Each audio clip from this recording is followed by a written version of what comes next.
প্রথমার্ধে যোগ করার সময় ঠিক ৪৫ মিনিটের পর মিগুয়েল আলমিরন সরাসরি লাল কার্ড দেখে মাঠ ছাড়ছেন। ভিআর চেক হলো, কিন্তু রেফারির সিদ্ধান্ত বদলালো না। মাঠের মধ্যেই ১০ জনের দলে পরিণত হলো প্যারাগুয়ে। তুরস্কের সামনে তখন পুরো একটা হাফ একজন প্লেয়ার বেশি নিয়ে খেলার সুবর্ণ সুযোগ। গ্যালারির গর্জন আর মাঠের পরিস্থিতি বলছিল এই ম্যাচ তুরস্ক যে কোনো মুহূর্তেই নিজেদের পকেটে পুরে নেবে। কিন্তু এরপর টানা ৫৫ মিনিট ধরে মাঠে যা ঘটল সেটা হয়তো খোদ তুর্কি সমর্থকেরাও নিজেদের সবচেয়ে খারাপ স্বপ্নে কল্পনা করেনি।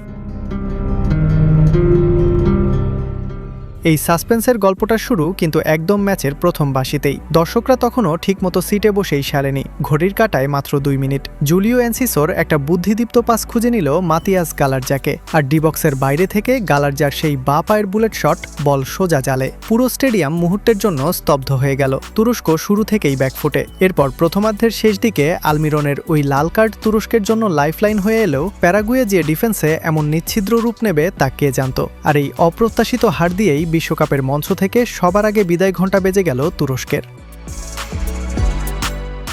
দ্বিতীয়ার্ধ শুরু হতেই তুরস্কের অল আউট অ্যাটাক। আর্দা গুলের, হাকান চালহানুগুলো আর কেনান ইলদিজোরা মিলে প্যারাগুয়ের ডিবক্সে রীতিমতো ঝড় তুলে দিলেন। একের পর এক শট, একের পর এক আক্রমণ। ৫৯ মিনিটে বক্সের বাইরে থেকে মেরিহো দেমিরালের জোরালো শট রুখে দিলেন প্যারাগুয়ের গোলরক্ষক অরল্যান্ডো গিল। ৭৫ মিনিটে মের্তো মুলদুরের হেড সরাসরি ব্লক হলো। কখনো বল পোস্ট ঘেঁষে বাইরে দিয়ে যাচ্ছে, কখনো আবার প্যারাগুয়ের ডিফেন্ডারদের পায়ে লেগে ফিরে আসছে। ঘড়ির কাঁটা এগোচ্ছে আর তুরস্কের ডাগ আউটে টেনশন বাড়ছে। রেফারির দেওয়া ৭ মিনিটের ইনজুরি টাইম ৯৯ মিনিট পর্যন্ত। ঠিক ৮৯ মিনিটে ক্যান উজন নিশ্চিত গোলের সুযোগ পেয়েছিলেন। বক্সের সেন্টার থেকে নেওয়া তার মাটি কামড়ানো জোরালো শট, কিন্তু না, গিল আবারও ত্রাতা হয়ে উঠলেন। দুর্দান্ত দক্ষতায় বলটা সেভ করে দিলেন। ১০ জন নিয়েও প্যারাগুয়ে যেন নিজেদের অর্ধে একটা অদৃশ্য দেয়াল তৈরি করে রেখেছিল, যা তুরস্ক শত চেষ্টা করেও ভাঙতে পারল না।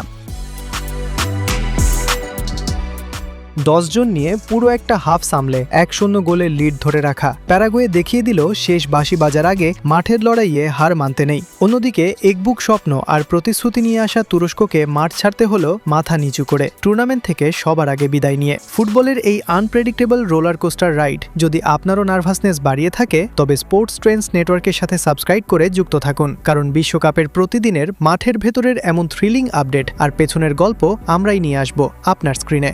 ১০ জনের দলের কাছে তুরস্কের এই হার কি শুধুই ভাগ্য, নাকি মাঠে তাদের ট্যাকটিক্যাল ব্যর্থতা? আর্দা গুলেরদের মতো তরুণ প্রতিভাদের এই অকাল বিদায় কি আপনার কাছে এবারের বিশ্বকাপের প্রথম বড় অঘটন মনে হচ্ছে?